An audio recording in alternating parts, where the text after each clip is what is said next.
झणझणीत चमचमीत मिसळ म्हटलं की तोंडाला पाणी येतं. तर चला माझ्या पद्धतीने बनवूया मिसळ. कुकरमध्ये मोड आलेली मटकी, मीठ, हळद घालून कुकरचं झाकण बंद करून मिडियम फ्लेमवर एक शिटी घ्यायची. गॅस बंद करायचा. कुकर पूर्णपणे थंड होऊ द्यायचा. मिडियम फ्लेमवर ताव्यावर कांद्याचे स्लाइस थोडं तेल घालून ब्राऊन झाल्यावर त्यात आलं, लसूण, सुकं खोबरं घालून 1 मिनिट परतून प्लेटमध्ये काढून थोडं थंड होऊ द्या.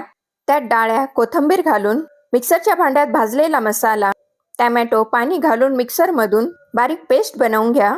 कुकर थंड झाल्यावर उघडायचा. मिडियम फ्लेमवर पातेल्यात तेल, तयार केलेलं वाटण, हिंग, लाल तिखट, गरम मसाला, कांदा लसूण मसाला घालून स्लो फ्लेमवर मसाला शिजवून घ्या. त्यात मटकीचा स्टॉक, मीठ घालून 5 मिनिटं हाय फ्लेमवर रस्सा उकळून घ्या. स्लो फ्लेमवर रश्याला तरी येऊ द्या. पसरट प्लेटमध्ये सुकी मटकी, वरून फरसाण, बारीक चिरलेला कांदा आणि त्याच्यावर झणझणीत तरीदार रस्सा.